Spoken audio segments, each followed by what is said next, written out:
coming and representing various sectors of real estate and various points in your career. I'll say personally, I'm really happy to see 3 alums of the Corcoran Summer Internship Program, so that's wonderful. So I'm just going to go down the line with a couple of questions, and then I really want to throw it open to questions from the audience. So if you could start out, Will, and just tell us your name, introduce yourself, and then really trace out your journey from your time at BC to where you are now, and then really a little bit about what you're doing now and your firm as well. Yeah, so can everyone hear me? Yeah, perfect. Thank you. My name is Will McLoughlin. I am class of 2022. I graduated a little over a year and a half ago now, which is crazy to say. Time moves fast. But a little bit about my path into real estate. It was kind of a unique one in the sense that I didn't really have any family members or friends in real estate. I really stumbled into it my summer after my freshman year. I was given the opportunity to intern at Colliers International, which is a large brokerage firm, and fell in love with real estate. And so after that, I ended up taking 5 real estate classes here at BC with Professor Perkins, Professor McCullough, Professor Chazen. Those were fantastic. I also was part of the Corcoran Summer Internship Program, which was fantastic as well. I'd highly recommend that. And I tried to attend as many of these real estate events that I could. So you guys are already one step ahead, so congratulations on that. Currently, I'm working at WS Development. We are one of the largest privately held landowners in the nation. We focus and specialize in retail, but we do everything from suburban lifestyle centers all the way up to large urban developments, most notably the Seaport. We've been given the responsibility of developing over 7 million square feet of land in the Seaport, and recently have the rights to develop 4 blocks in the Fenway neighborhood around Fenway Park, and everything in between. I'm currently in a 16-month rotational program, so I've been going through the departments of construction management, our property management / asset strategy department, our due diligence department for our investments team, and then also brokerage as well. So that's a little bit about me, and I'll leave it there for now. Hey everyone, I'm Joe Gatti. I graduated from BC in 2021, right during COVID, so that was kind of fun trying to get a job, but I did it. I had a little bit of a different path than Will. I started thinking about real estate from a pretty young age. My dad is a real estate developer, so I was sort of exposed for a pretty long time. And so when I got to BC, I already had an idea of what I was interested in, what I wanted to do, but nothing too specific. I didn't take a single class in the Corcoran Center at BC, not for a lack of trying, but I had a little run-in with like my core philosophy thing senior year that kind of prevented me from doing that. So I wish I could have, but so be it. I was a member of, I think in 2020, the Corcoran Center Internship Program from my house on Foster Street. Worked with a couple people that I end up working with now at the Medford Housing Authority for the summer. And then I also was a member of the first Corcoran Center case competition class in 2019 when I was a sophomore. So that's all to say that I spent a lot of time in college thinking about real estate, trying things out with the Corcoran Center besides classes. And it ultimately led me to working for a company called CREA. They're a LIHTC syndicator. I don't know, is anyone, I assume some people are familiar with LIHTC here, maybe some, like 3, okay. Come on, Taylor. No. So basically it's a way the government helps develop affordable housing in the country through the form of tax credits, helping to offset large investors' taxable gains by using these tax credits. So my company facilitates the sale of tax credits from LIHTC developers to large institutional investors, banks, insurance companies.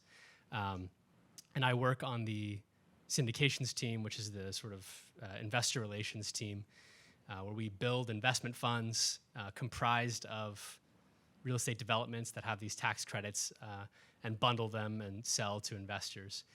My dad, like I mentioned before, was actually a LIHTC developer, so I've sort of been around that industry for a while, which is pretty unique in the sense that there's not many LIHTC developers out there in the country compared to the real estate scene. There wasn't as much nepotism as you might think in getting my job, but it certainly helped. So right now I'm an analyst on our team. The syndications team, we have a whole host of teams from acquisitions who work with developers, asset management, fund management, construction, underwriting. It's a full service LIHTC developer or LIHTC syndicator. And we operate in 48 states, all but I think Wyoming and North Dakota or something. And yeah, we close about $1 billion of tax credits every year. So it's a fairly large industry, not necessarily in the grand scheme of real estate, but definitely in the vein of helping people and providing homes for people. So yeah, that's... Hey everybody, my name's Eddie Fish. I am a proud double eagle. I finished up undergrad in 2020, and then I got my MBA last December here. So had a lot of good memories here. Spent probably 6.5 years here, so very familiar with these halls. I currently work as an assistant project manager at J. Callan & Associates. So we're a construction management firm.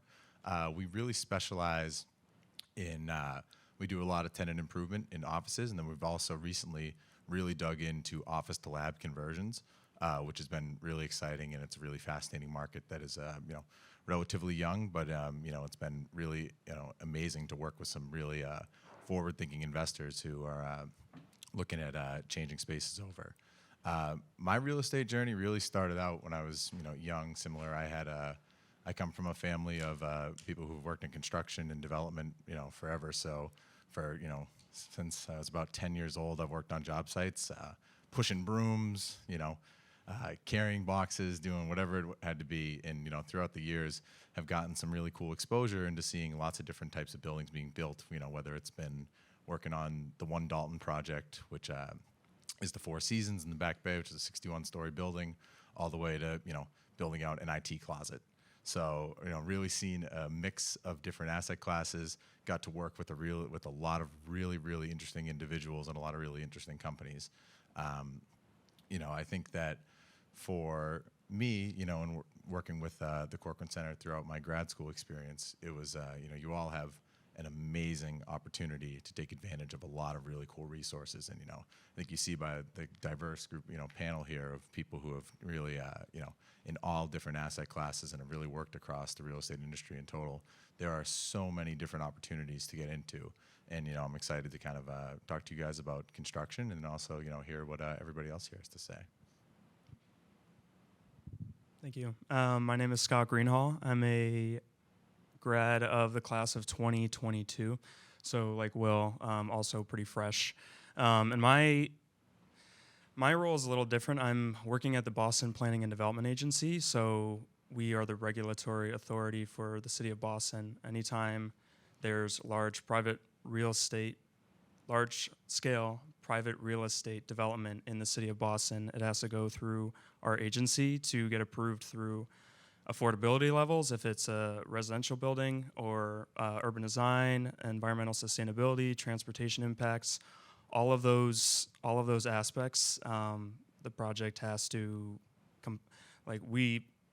we ensure it complies with city policy to the best of our ability, while also taking in public feedback through community meetings, and then also liaising with developers. So my journey is, I'm a poli-sci major. I got into this world through an interest in urban planning and architecture. I took a poli-sci class sophomore year that was about the political philosophy behind architecture. Really tangential, but fascinated me, and I applied to the Corcoran Center internship in the summer of 2020 and worked with a architecture and planning firm in Boston, and found it really fascinating.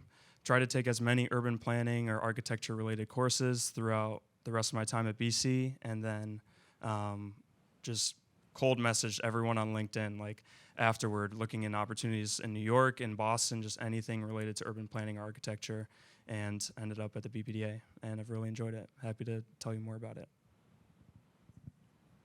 Hi, my name is Mary Kensinger, and I'm an BC class of 2018. I'm currently working at Hines. They're an investment development company, so I'm actually working on I don't know if you've been downtown recently, but on the South Station Tower project, so I'm working on the project management side there. My journey in real estate and getting into real estate was a little bit unconventional. I was a political science major with a Spanish minor here at BC. When I first started school, I wanted to go to law school and do kind of the pre-law track. Kind of realized after my sophomore year that it wasn't for me. In my junior year, I took a real estate and urban action class here with the Corcoran Center, and I really liked it, and that kind of kicked things off for me, where I joined the real estate club, took more classes. My first job in real estate, I started at related companies doing property management for the summer. And that was a really great experience. And then throughout my senior year, the tenant coordinator on site, she ended up leaving. So I would actually go back 2 or 3 days a week while I was a senior here, helping to train their temporary employee and helping in the interim while they were, looking to replace their previous tenant coordinator. And then they had offered me a full-time position, but I had wanted to transition into maybe a more financially based role. And so really networked, really pushed and put myself out there, and I ended up getting a job on the capital markets team at Cushman & Wakefield in Boston. And so that was my first job in real estate. We did a lot of, primarily I would say our team was focused on suburban office at the time, some industrial, a little bit of lab. Lab wasn't as that was kind of before the big lab boom in Boston. So, and then right before the pandemic, I actually switched over to the acquisitions side. So then I went to Stag Industrial, worked there for around 1.5 years, and then was reached out to by Marcus Partners, which was my previous firm. So yeah, the list is a little bit long, hence my unconventional path. But loved acquisitions, learned a lot there at Stag, and then just had the opportunity to work on a development team. And that was something I had always been interested in. And so I've kind of felt like I couldn't miss that opportunity. Was working on some predominantly lab projects and some industrial at my previous job, and then had the opportunity to make the change to Hines to work on South Station Tower. So that's where I am now. Hi, everybody. I'm Grace Keating. I'm also a poli-sci major, so that's kind of awesome. So if you're arts and sciences, don't be afraid. I also had kind of an unconventional route, echoing you. I thought I wanted to go to law school, ended up deciding not to. The summer before my junior year, I got my real estate license and did off-campus rentals, and that was kind of my first exposure to real estate. And I liked visiting different neighborhoods and exploring the market and visiting different buildings, but I was trying to figure out, all right, I liked this, but what about it did I like, and how can I pivot this into, a career and a post-grad job? I got back to campus and took a class with Professor Chazen, Fundamentals of Real Estate. I loved it. During that class, we had a case study where there was a principal of a firm actually local to here, National Development, Ted Ty. He was a poli-sci major. So to me, that kind of helped me be like, oh, like this is a career path that I could kind of go down and find some of those synergies of what I liked about poli-sci and the way people function together in communities kind of tied nicely into this kind of development real estate path. So from there, I networked. I ended up getting an internship in New York City working for CBRE's debt and structured finance team. So if there's anyone here that isn't really great at Excel yet and thinks that that's like a huge barrier to entry for them for the industry, don't be worried. I was so useless in Excel when I started my internship. Not to say that you shouldn't, try now to improve your skills, but I really benefited a lot from that experience. I sat in and actually worked for a BC alum, Tom Trainer, who I know is very involved with the real estate program here. I got to sit in a room with everyone there on that same team for my whole internship. So there was 6 of us up to vice chairman level at CBRE that were sitting in the same room. And from that, I just kind of got to soak up every single conversation that people were having. The first couple weeks, it was like I couldn't understand anything anyone was saying. It was as if everyone was speaking a different language. But through the course of the internship, you know, I was able to really pick up a lot, and I think come up a little bit of that learning curve that a lot of people talk about in the industry. And it was less about, you know, what I was actually doing day to day and helping with, and more just about that exposure and that listening. That was really beneficial. So I went back to BC. As I'm sure some of you guys have heard, it's not like banking where you just get a return offer if you work hard. It's sometimes a little bit more of a struggle, second phase of networking post-internship. So I stayed in close contact with Tom Trainer, who was my boss during my internship, and he had kind of vetted some of the things I was looking at. I asked him his opinion, not every week, but when I had a couple jobs I was going for, I'd be like, does this sound right? Like, what do you think about this? He couldn't have been more gracious in helping me navigate those kind of couple months of, or senior year, honestly, in its entirety of trying to find a job, not to freak people out. But then my old boss at CBRE in Boston, she moved over from JLL that spring of my senior year. And Tom Trainer let me know, hey, there's a new debt team in Boston at CBRE. You should reach out. And the timing ended up lining up. I reached out, and her analyst had left her team a week before, and she was like, great, do you want to come in for an interview? Kind of thing. So it's, again, that was probably the 200th networking call that I had senior year. So just really putting your name out there and the right time and the right conversation and the right team, I think was that kind of lesson learned of my senior year job search. And again, like leveraging existing relationships to really make that connection initially. I spent 3.5 years on the debt and structured finance team at CBRE here in Boston, working under Heather Brown and her team, a lot of life science transactions, ground up construction financing, which now I'm sure you may have heard the market overview is really difficult in today's world. So last year I actually made a pivot out of debt and onto MIT's real estate team. So they have a Cambridge real estate group that builds commercial properties in Kendall Square, which is like the nation's prominent life science market. And so I'm now on that team under the umbrella of the portfolio management group, but we do a lot of, I do a lot of underwriting, and I'm very much involved in supporting kind of the teams across asset management, development, and leasing efforts as well. So that's kind of my story. I will hand the mic back, but happy to be here. I love coming back to BC, and even though I feel older every year, which is, depressing. Doesn't stop, unfortunately. Yeah. So thank you all for those wonderful introductions. And I really, before I ask my next question, I want to emphasize something that Grace just said. Real estate, if you boil it down to one thing, is a relationship-based industry. It's totally crucial. Many things are relationship-based. It's not unique to real estate, but you're not going to be successful in this industry if you're not putting yourself out there, you're not making connections. And certainly, you've got a group of experts here who have been very successful, and certainly myself or any of my colleagues, Professor McCullough, Professor Chazen, we're always happy to talk to you about that as well. So I'd like to ask you now, and this question is for anybody who'd like to answer. We don't have to go in order or anything like that. If you can recall a challenge or an impediment that you've faced in your career thus far, and subsequently, if there's anything that you wish you had known when you were facing that challenge, when you were sitting here as a student. So I'm sure every single person in this room is going to experience something like this, and if you don't, then you're lucky. It's really hard to get your first job, guys. Like, it really is. And I promise you that it will get better. You will find something. You will find a place. Like, everything eventually works out. What you need to do, though, like what everybody has kind of talked about here, is you do have to put yourself out there. It's uncomfortable. Like, it's uncomfortable to go and ask, a high-level executive or really anybody, just say, hey, can you take time out of your day to go meet me for coffee? But at the end of the day, that's how you grow, and that's how you build those important relationships like Taylor was talking about.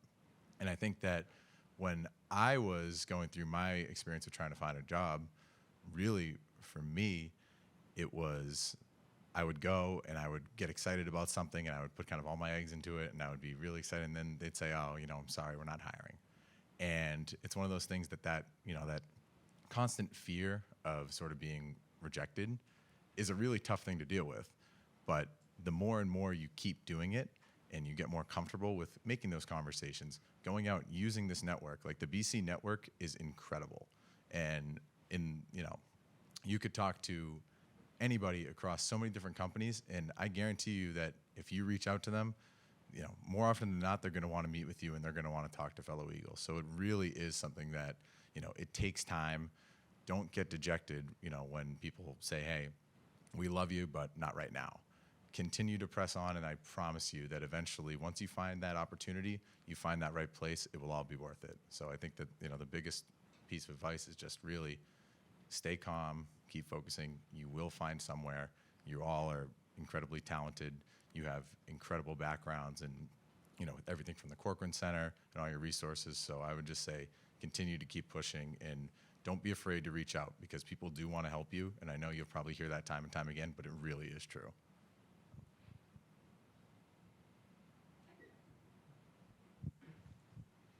I think that's very good advice. And I was actually saying, I do think that I would agree that I think getting your first job is definitely the hardest. And I think for me too, I think it was maybe a dual thing is, similarly, how do you stand out, and, how do you get that first job? And then I think, at least for me, I felt a little bit insecure about my political science background. This is kind of the first time I feel like I've actually been at a real estate panel where there's so many poli-sci majors. But yeah, I mean, that was a huge question that I would get all the time in interviews, especially trying to get my first job. And even my second, people would look at my resume, especially, getting into the capital market side, then wanting to get into acquisitions and wanting to do real estate finance. I had done what I felt like I could. At BC, I took the Argus class at, the real estate club offered, and I, made an extra effort to try to learn Excel and, be able to position myself to be confident. But, every single time someone looked at my resume, it was, oh, poli-sci.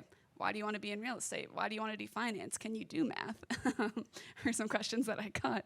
And so, I think looking back, I think there's a learning curve for everyone getting into real estate. And especially, I think all the classes and, being a finance major, an econ major, taking all these real estate classes, I think maybe help to make that curve less steep. But I think at the end of the day, there really is nothing like work experience. And so I think, maybe if you don't think that you have the perfect resume, or that, oh my gosh, how am I going to learn all of this stuff? I think everyone is going to have that some sort of learning curve getting into the industry. And so I think, something that I wish I would have done looking back is I think, trying to look at what skills that you do have, where I think something that I've been, there's a lot of reading and writing in real estate, and a lot of, I've written so many investment memos where some of them are really long, some of them really short, but I think, some feedback I've been given is that, my ability to take information and consolidate it and explain it in a way that's easy to understand and really get the main points out there. And I do think that is something that I really picked up through some of my poli-sci classes and some of those kind of less conventional skills than maybe being able to say, took an Excel class, took accounting, took finance. And so I think that was a hurdle. And I think, looking back, I think I had some skills and some other things that I picked up from the experience that I did have that I think maybe has helped me. And it's easier looking back than when you're in your seat of trying to stick out and sell yourself on why you can do whatever job you're looking for. Yeah, I can add to that too. Totally agree. And I think it contributed to me to this first year. You're coming out of having exams and papers and grades and like a semester close. And the first year of my job, I was like, who's going to tell me if I'm doing okay? Like, am I doing a good job? And there's the formal feedback processes, and, hopefully your boss tells you thank you and like, great job on this every once in a while, but it's a lot less of regular reinforcement of how you're doing and performance. And I think that was hard for me my first year out. And I know I'm skipping a step. I'm sure everyone really just wants the keys to how to get the first job, which I know I totally agree with everyone. Just talking to as many people as you can is the is the formula. But yeah, once you're there, just being patient with yourself and trying to add value in any way that you can as you're coming up that learning curve, which I totally agree is kind of inevitable. You can still add value by giving input on a deck and how things are worded and how things are written, and try to find that niche on your team of like, hey, take or leave these edits. This looks great, but like maybe this sentence could be better if you reworded it this way, or, throwing things out there and being a person who wants to be a team player and really help out and contribute from day one in whatever way you can. I think that really sends a really great message, and it'll help with that feeling of, oh my God, am I really not helping with anything in the first 6 months as I learn Excel, as I learn the way things go. And the last thing I'll say is one of my bosses, like 3 months into my job, I was like, I'm just panicked. Like, I don't know if I'm doing a good job. And he was like, Grace, you're doing fine. Don't worry. We're not going to know if you're like actually really good at your job until about a year into your job. So like, just keep learning as much as you can and don't put as much pressure on yourself, and it'll be fine. And I thought that was really good advice, and it was definitely an adjustment that I didn't anticipate in my first year post-grad, of just missing the regular reinforcement of here's this grade or this review. Yeah, I can totally relate to that. I remember telling my parents this, and coworkers too, and they're like, no one is scoring you. There's no scorecard.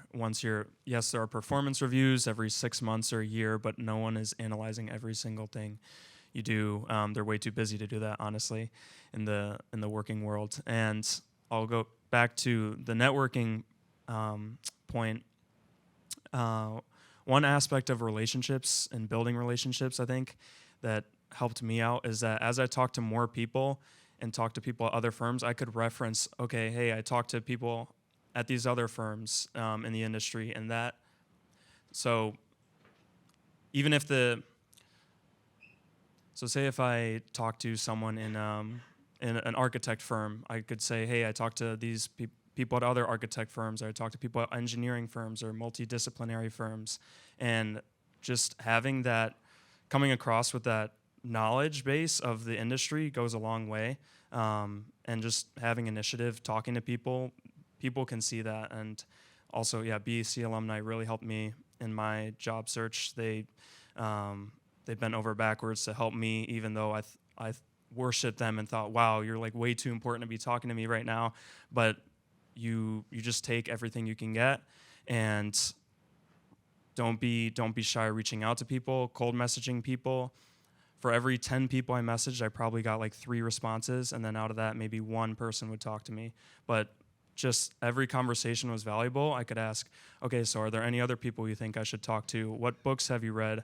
What was your background? People love to talk about themselves, and you can spend 45 minutes, an hour talking to them, and even if you didn't say much, they might feel like, oh wow, this person's really qualified, or I can really see them pursuing this path. So I can't stress enough the importance of having conversations with people, and then growing out from that, and just dropping names, honestly. Dropping names of companies and people you talk to goes a long way.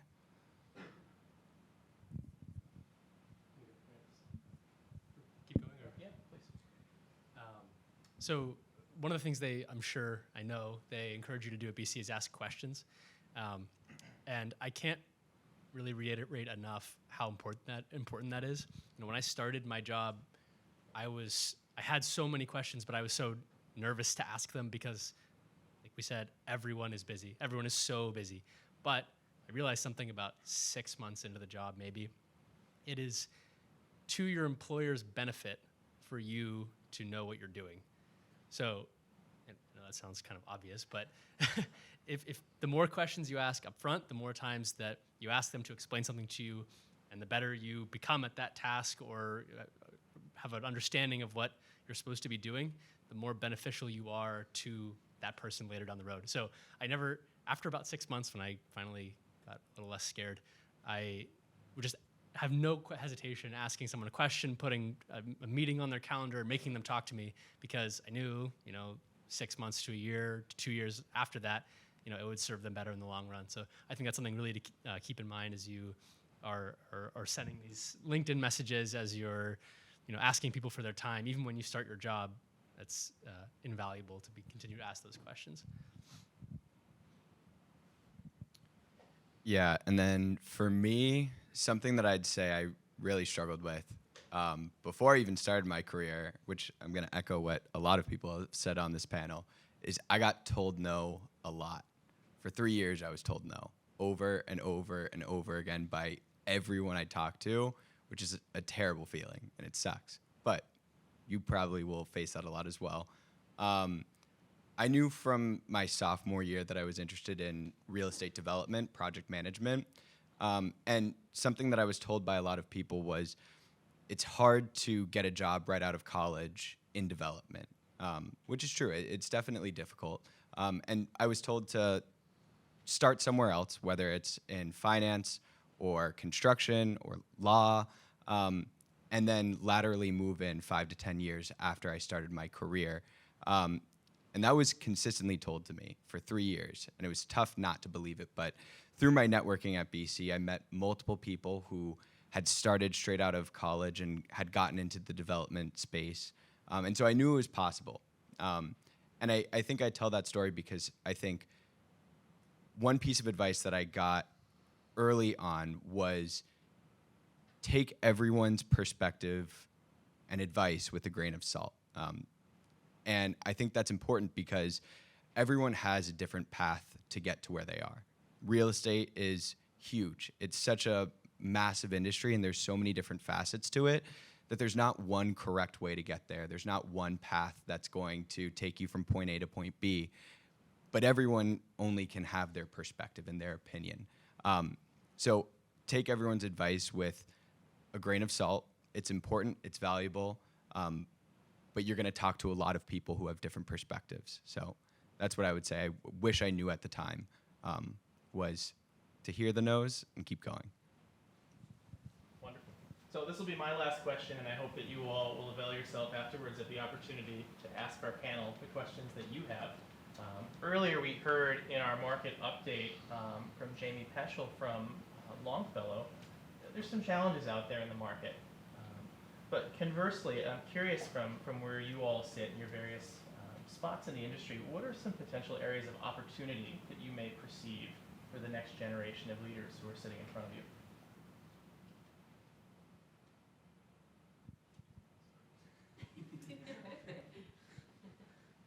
I think, specific to construction and kind of really the real estate industry as a whole is technology it is amazing the stuff that is coming on over the last 5 years. I think that, speaking specifically for construction, there was like a McKinsey report, I think like 3-4 years ago, that said that construction was second slowest in innovation behind fishing and agriculture. And it is really true. For a long time, everybody did something the same way, and it's because a lot of people who had been in the industry for 40 years were resistant to change. However, I think we're seeing in the last 5 years, and I'm sure everyone on the development team can talk about it too, is you're seeing all this technology coming in terms of BIM modeling, building information modeling, where you can build digital twins of whatever project you're doing, and that saves cost, that saves time, that saves efficiency. And I think that where younger people in the industry have a really big opportunity is to adopt this technology and figure out ways in which you can implement it into your job. I know for me, I've had the fortune of being able to, on my projects, really championing technology and trying to make it so, my 65-year-old superintendent who can't use his iPad can figure out how to use this technology for his benefit. And, I think that we're seeing that across the real estate in general. And I think we're seeing that there's so many different really cool opportunities in technology that are coming into the marketplace. And I think that for, all of us in this room, we have a tremendous opportunity to really buy into that, to try to learn, be curious, and, really look at the way that things have been done and question how can we do it better. And, so I think that's something that's exciting. And especially as we're going into a time where, for construction management firms, it's who can do it the cheapest and the fastest. And a lot of times that's a hard problem to solve. So how do we do it? We need all the help we can get. And if we can adopt tech, that is a huge, huge component to making us more successful, making developers more successful, and making investors more successful. So I would really encourage everybody to stay up to date on these new technologies that come out and try to use them to your advantage and be naturally curious and try to figure out, okay, if there's a way that things have been done for hundreds of years, how do we improve that? And I think that that's what's really going to separate the great companies and really the great individuals. It's how can you figure out a way to make processes better and make them more efficient? I'll speak from my perspective, working for a government authority. There's a lot of potential I think there's a growing interest worldwide in urban planning and how multifaceted of an industry it is. Just think of Boston, think of any city. Most people are going to live near cities, so there are many opportunities as climate change grows worse for cities to be designed better, to move people around faster, more efficiently, and to design buildings better, to developers and many other people in the industry. That just sounds like more expensive, which yes, it is expensive in a lot of times, and that's a challenge I and my team run into a lot, is finding a middle ground between what is not too expensive or too time intensive, but also what advances city policy goals. I could go on and on about resiliency and urban design and transportation planning. There's lots of opportunities, and there's so many interesting cities around the world to compare to. I think too, even, it is a little bit of a challenging time right now, and I think there's just been a lot of change in the last couple of years, and I think that change is, I think it can be a good thing, and I think there's a lot of emerging industries right now, even kind of new within the old. I think even in my time in real estate, I think things have just, kind of looking back on the market and people's perception of the investment landscape has changed so much in my, 5 years working, where when I started, it was still the very traditional office is the premier asset class. Everyone's really focused on investing downtown, and most of these larger companies are almost exclusively invested in office, maybe some condos. And I think COVID was the first big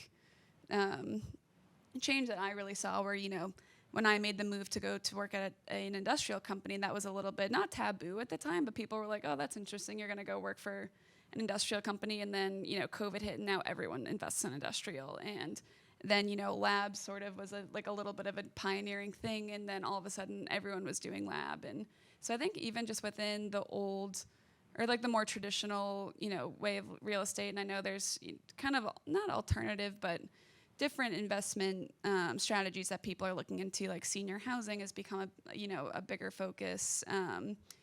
Single family rentals, not as much in the Boston area, but I know down south that's a bigger thing. And looking into storage units, that's a pretty, right? Even think of, anyone at BC who comes from, not Massachusetts or from further away, you guys are probably storing a lot of your stuff for the summer in, a storage unit that's probably pretty far out into the suburbs. But, I know BC has relationships, and that's how you kind of coordinate that. But I think, as people with COVID have become more mobile, I think there's more of a need for that. And so I think just the landscape of, I heard of companies during COVID investing in campsites and kind of getting more into this. So I think people are really creative, and I think, just being young and kind of watching the environment that you're in and watching how, the world that we live in changes. And I think just bringing new ideas and perspectives to a more traditional system is a place where I think younger people can really add value.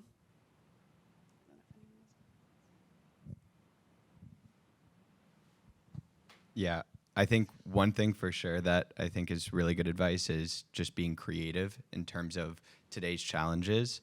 So that takes many forms. I think flex space is one interesting concept that a lot of offices and firms are taking right now. They're downsizing, but looking at consolidating their square footage. I think another thing is the sustainability and resiliency. I think that's something that it's no secret that real estate as an industry is one of the largest contributors to carbon emissions. And there are very few answers at this time. And so I think that that's a really, really interesting area to get into and look into. I think even if it's not something that you're interested in, I think it's going to percolate into every area of the industry within the next couple of years. It already is in Boston, as in many other cities in the US and around the world. So I think being curious, as people have said along this panel, about many of the challenges in coming up with creative solutions, I think sustainability is definitely one of those. I can go. I'll give affordable housing a quick plug here. Everything we've talked about, a lot of real estate generally is steady, but most asset classes are subject to changes in the market. LIHTC, affordable housing, low-income housing is one that is relatively unaffected by big swings in, institutional investments. So ultimately, everyone needs a place to live, and everyone needs a place to live that they can afford. So there's this massive opportunity, and I say opportunity in a good and bad sense, in that a lot of people can't afford where they're living, which presents the opportunity to provide places for people to live at a price or a rent that they can afford. So it challenges you to think about beyond just the financing of a piece of real estate, beyond just the coordinating how you're going to fit all the pieces together, as much as it does the people you're actually helping, the consumers of that real estate. It's definitely something to keep in mind as you decide where you want to focus all your efforts. Wonderful, thank you. And so now I'll open it up for questions from the audience. First off, thank you guys for coming today and sharing your thoughts and experiences. I'm curious as to what one thing that surprised you about maybe your current role or when you got to your professional field in real estate. Like, what's one thing that surprised you? I think one thing that I didn't realize is how much on-the-job learning there is. I've been in a rotational program now for over a year. It's a 16-month program. I've gone through 4 departments now, and every single one, it's just a whole new language. It's a whole new world of information and language, how people speak, how people communicate, how people work. And so I think that that's something that I didn't realize until I got there, is that the biggest asset that you can have is to just be a quick learner on the job. I think that, to me, is one of the most important things to have.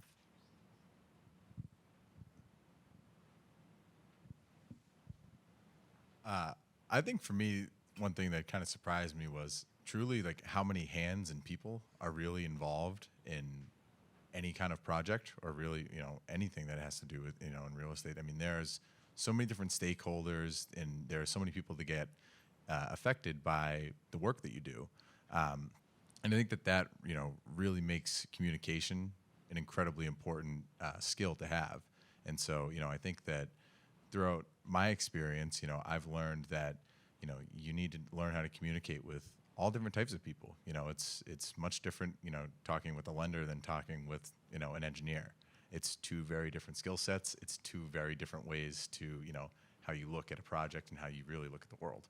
So, I think that it's important to really hone in on those communication skills and really understanding how can, I best communicate my point, how can I best really, honestly, in a lot of cases, translate, what different people are saying, and how do we, all get on the same page. So, I think that's something that was really important, just really honing in on communication and understanding that, everybody sees things differently, and it's important to try to, really have empathy and to kind of understand where everyone's coming from so everyone can get on the same page. Yeah, I can add on to that. I was really surprised by, on one team of 5 people, how different the people I was supporting wanted to see things and thought through things. And at first I was like, wait, I don't even know. Like, I kind of thought there was like one right way to solve a problem at first. And so it would throw me off. I'm like, wait, but this isn't how like Heather looked at it. And is this, so making sense of different people's preferences. And at the end of the day, the best thing you can do your first couple years is learn that and what the people that you're working under like to see and make their lives easier. And ask why. Like, why do you look at it that way? And exposure to multiple different people, I think, allows you to see things from different angles. And then you'll be like, you know what? The way they looked at that really resonated with me. And that's how my brain works. That's how I think about stuff. And then you can take over the team. No, I'm kidding. But it's definitely it's a struggle, I think, at first. And it was surprising to me because I really did think it was like one size fits all. We're going to create a debt model here in OM and I can kind of copy paste. And there's a lot more thought and kind of adapting to different people's styles than I was expecting. All of that rings so true. After at BC, I felt very confined to, in terms of Boston, I knew Brighton well, I knew Allston a little bit, I knew the North End, Back Bay, but my current job entails Mattapan, Hyde Park, Jamaica Plain, Roxbury, West Roxbury, Southie, Dorchester, all these neighborhoods and all these different stakeholders, people who have spent their whole lives in Boston. I'm from Michigan originally. I knew Boston coming here and then living here after, but just the amount of stakeholders was so mind-boggling, and the just amount of perspectives, even within the city. The city is not always unified. Like I may have a different thought than the transportation planner, urban designer, and they're just down the hall, let alone you bring in the Parks Department, the Boston Water and Sewer Commission, Boston Transportation Department, and it is really a challenge, but it also makes the job fun, hearing all of their perspectives. But my bottom line is that I got to get the projects through and get them approved so that they can get built. If we stay in design all our lives, then the project will never come. But we ultimately have to deliver it for the city and for the people. And it's just fascinating to learn that, and to actually have a role in making decisions that can impact people's lives. If they have a new building down the street, just a year after being in college was nuts and awesome. Hi. Does this thing work? Okay, cool. Hi. So my name is Tommy. I'm a poli-sci major too. So I had a very big sigh of relief in my head when I heard that. I couldn't get into architecture of power, but that is an amazing class from what I've been told. And I wanted to ask, actually, because I just did the Corcoran Center internship. I'm super excited about real estate. When you have the inevitable series of networking calls and maybe the occasional interview, when people doubt you, whether it's because poli-sci major or your perceived lack of experience, or whatever it may be, how do you sort of get out of that, or how do you get the person to not put you in that box, and how do you pivot? Whether that's in the call itself or just sort of how you frame yourself differently. Yeah, so I think being on the other side of it, I've gained a lot of perspective. I know not as much at Hines, just because it's but at my previous job, I used to be pretty involved in the internship program, so I was doing a lot of the interviewing, and it was really interesting kind of being on the other side and reading resumes and interviewing kids and kind of being on the other side of the table, and what things kind of stood out to me on why I made decisions on things, and why we chose certain interns over others. And it's interesting because I do think it is, I think I think people look at it differently. I think some companies may say, I'm really focused on kids who have that perfect resume, and they're they have all these classes and their major's this, and they've done all these things that I want to see, and they check every box. And that wasn't the way that I had looked at things when we were talking to interns. And I think something that stood out to me was, I think it's a mix of, being confident and expressing that you want to learn, but at the same time that you don't know everything, because I think a bigger red flag gets raised, at least on our end, when when a incoming intern or an incoming analyst thinks that they know everything. I had this one conversation with an incoming potential, or student who was graduating, and he ended up getting a job and it was fine. But I remember him telling me that I think, through my classes, I have enough analyst experience. Like, I don't need to, really focus on models and all that stuff. Like, I think I'm just going to try to go straight into development. And I was like, yeah, no, that's, I was like, I think that's great that, your classes have probably been really helpful. And I think you've probably gotten a great start. But I think, being able to acknowledge that, like, taking these classes or, having things in your tool belt, yes, are really great. And I think can maybe lessen that curve of learning a new job. But I think looking for kids who are like, you know what, I know I don't know everything. You know what, like, I think there is going to be a learning curve for me, but I'm a team player. I'm really learning, like, I'm willing to learn. I want to be here. I think those are the types of things that would really stand out. And I think just being yourself and giving, letting your personality shine a little bit, or maybe you're not trying too hard, but when I think everyone here can attest, when you're working with someone, you spend a lot of time with them. And so, and especially someone coming out of school or who's younger in their career, you really want to see someone who's easy to teach, easy to be around, someone who's going to be a good coworker, because ultimately you're spending 8, 9, 10, whatever hours with them every day. And so I think letting some of those things shine through can really help. And I think, at least for me, like, I think those types of things would weigh heavier in decisions on whether we were going to hire someone or not versus, oh, like, you didn't have the right major or whatever. So yeah. Yeah, I totally agree.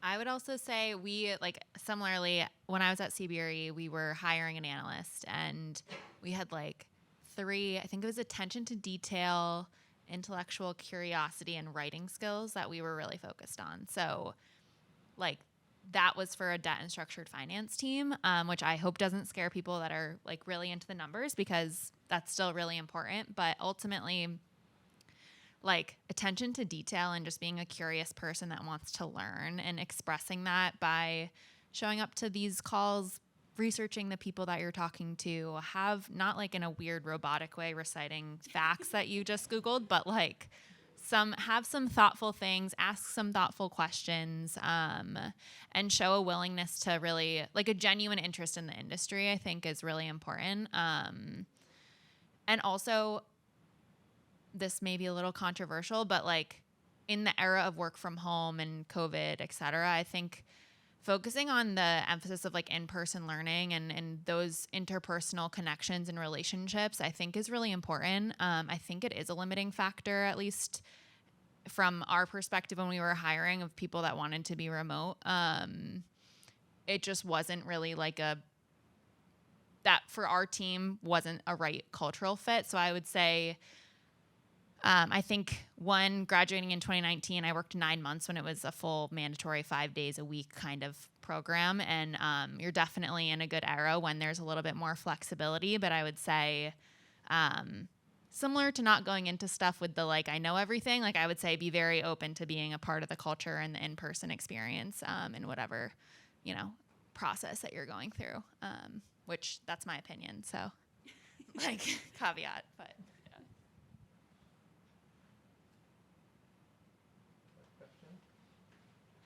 Thank you very much, by the way.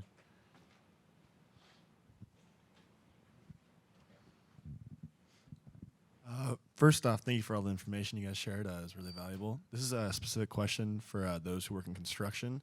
What are kind of your day-to-day operations working in construction?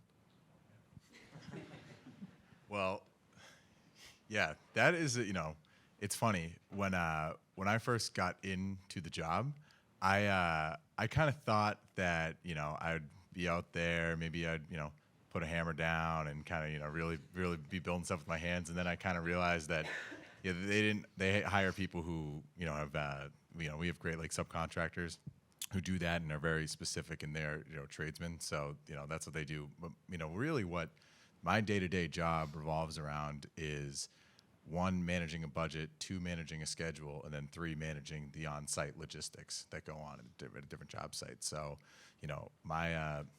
my days start really early. I'm up at about 4 in the morning, and I get to the job site around 6, 5:45, around there. And what I look at and what we look at is, we have X amount of time to do a project, but what can we do today to win the day? Right. And so that's setting out game plans. So that's saying, okay, we know we have to get X, Y, and Z done. And it's really sitting with your team and figuring out, okay, how do we do this in the best way? how do we make sure that all these amazing tradespeople, and I'm telling you, it's the coolest part of my job is watching some of these guys do what they do, guys and girls do what they do. It's amazing. But how can we give them the best opportunity to do their craft and to be successful at what they do? And so I think for me, what my day-to-day really starts is how can I, organize the job? How can I make sure that everybody has the information they need, as an assistant project manager, what really your three biggest things. One is procurement. So every single item that comes in and out of the job site, I'm making sure that that's getting there when that's getting delivered, tracking that. So this is thousands of items from screws to, I recently in a project I was on, we had like a $750,000 light fixture. So like, it's not that cool. But yeah, I know. But it's managing procurement, right? It's managing everything that comes in and out, and it's a great way to learn. And then it's managing the flow of information. So for me, it's making sure that, one, we have the right products on site. So that's, we get submittals from different subcontractors who say, this is the product I want to use. Usually the architect or the engineer specs that out, and we have to make sure that this is exactly what the engineer wants, this is what the architect wants, and make sure that this flows within the space.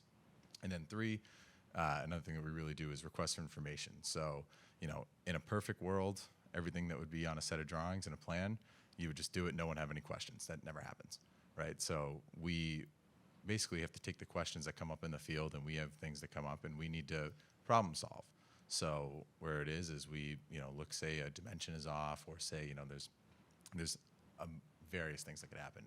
But we need to, one, come up with, figure out a plan to how do we address it, who are the right people to talk to, and then distribute that information out to the, right parties, and then make sure that everybody's kind of in the loop. So, that's really what our kind of my main focus is.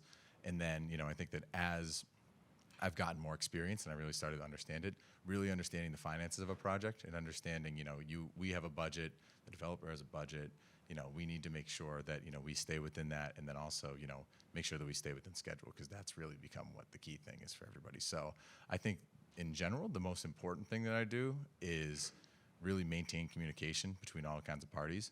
But, it definitely is something that no 2 days are the same. And, like earlier this week, I had to do a lot of, office stuff and making sure that we were figuring that out.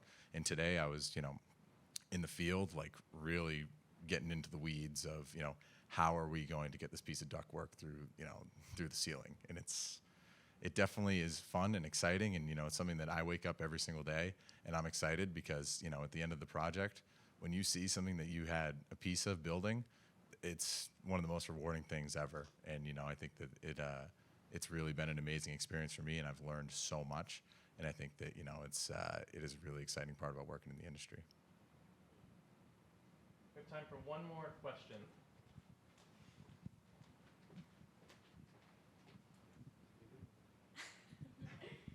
Hi, thank you guys so much for being here. My name is Bella. I'm also a poli-sci major, so I'm also kind of sighing relief too to hear that there's so many of you guys. But you touched on this before, that obviously people love to talk about themselves. So my kind of go-to response in an interview when asked, do you have any questions at the end, is I kind of ask for like their background, how they got into the industry. So I was just wondering if you had any other suggestions of like what recruiters want to hear in that circumstance.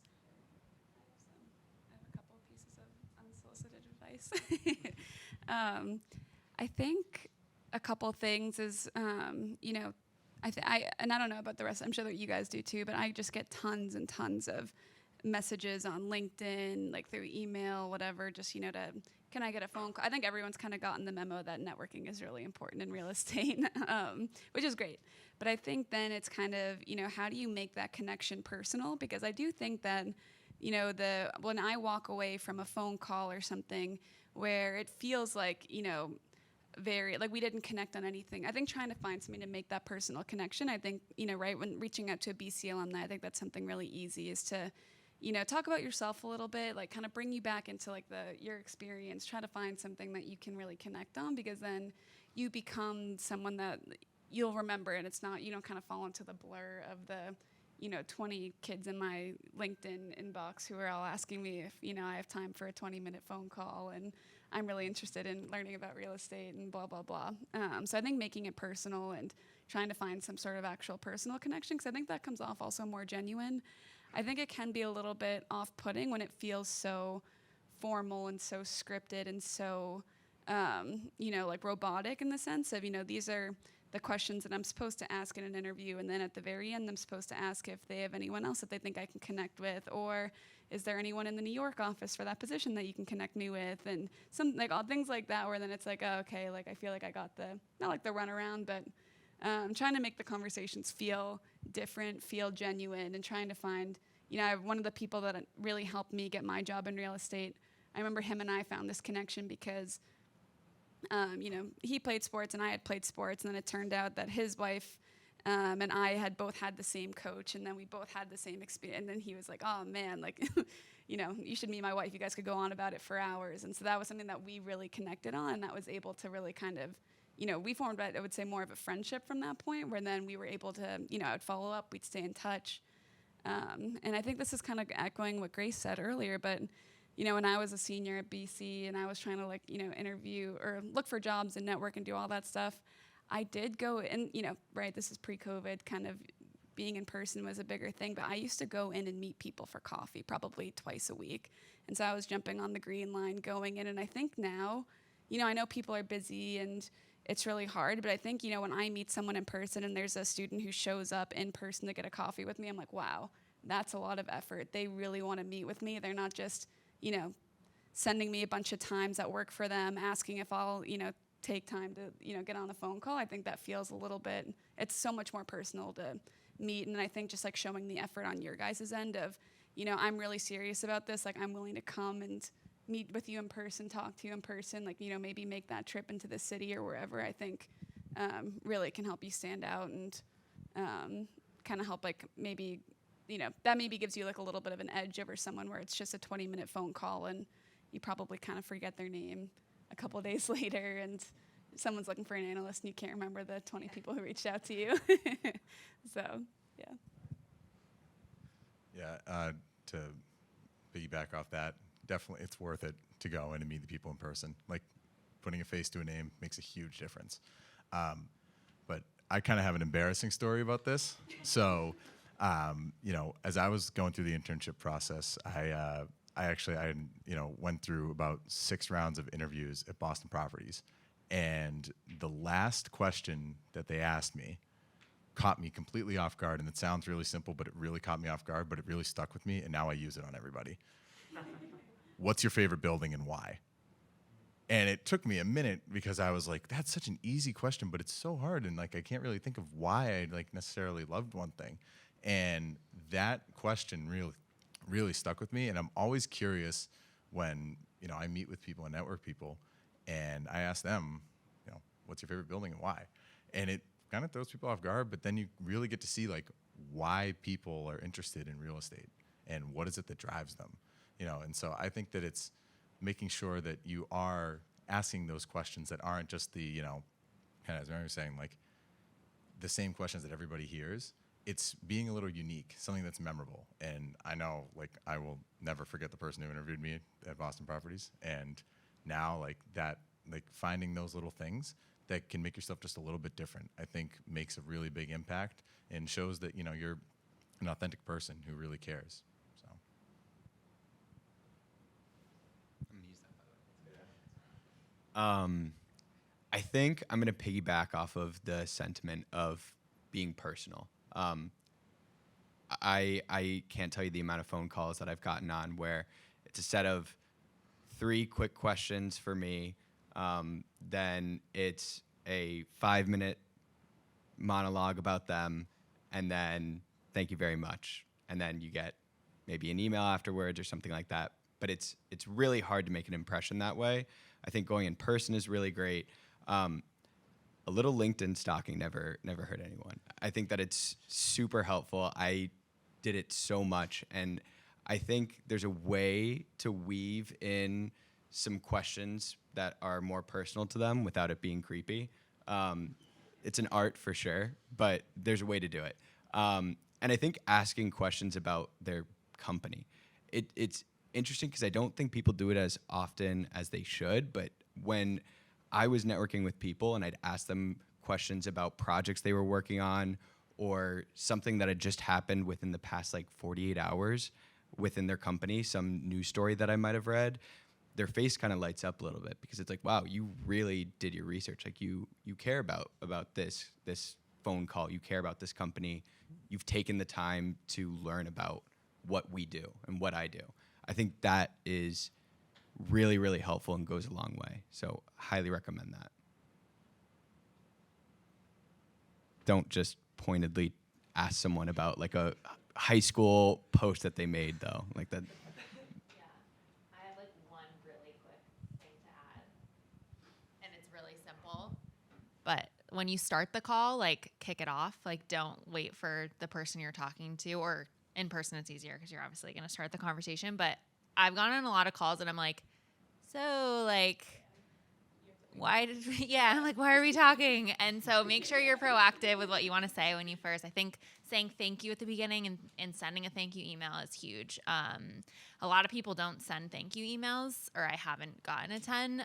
Maybe the call wasn't great, but sending thank yous and opening up with a thank you for your time. I'm really excited to get to talk to you, and taking command of the call, I think, is a good first kind of impression. Yeah, and be available. Don't make it too hard to meet with you. Yeah. I'm like, when are you around? Yeah. Yeah. Honestly, thank you notes go a long way. Like if you write a handwritten note, it makes a big difference. Like I received one, but I used to write them. But I really think that like it's kind of old school, but it really stands out. And I think that I've kind of heard different people who have done that, and it's really worked out because you generally remember people who do that. So I think it's a cool thing that it's kind of a lost art. I'm going to add a third emphasis to that. I've had years where I've interviewed 100 BC students here for the corporate summer internship and got maybe 2 or 3 thank you emails. So definitely do it. It makes a difference. And it shows attention to detail. Yeah, no, that's a real statistic. Well, wonderful. With that, send your thank yous. I want to say thank you on behalf of Boston College, the Corcoran Center, the Undergraduate Real Estate Club. Thank you so much to our panelists. We're also proud of the work that you're doing. You're some of the best and brightest representing us out in the industry. With that, if the panelists have a couple minutes, if you'd like to come up and introduce yourselves, but if you have to get home, that's also great as well. Thank you so much for coming.